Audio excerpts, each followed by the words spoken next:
देखो हमने जो अलंकार पढ़े उनमें से छोटे छोटे जो प्रश्न हैं उनको हम सोल्व कर रहे हैं। यहां दे रखा है पीपर पात सरिस मन डोला। पीपर यानी पीपल के, पात यानी पत्ते के, सरिस यानी समान, क्या डोला? इस पंक्ति में कौन सा अलंकार है? अब यहां आ रहा है पीपल के पत्ते के समान क्या डोला? मंडोला।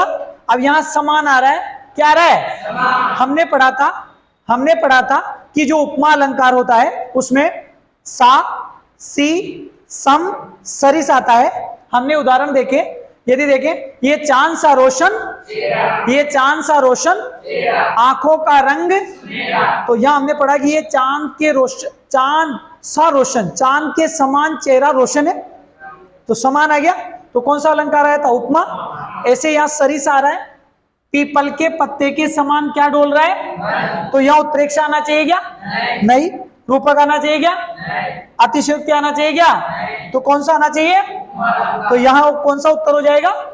उपमा। अब आगे बढ़ते हैं।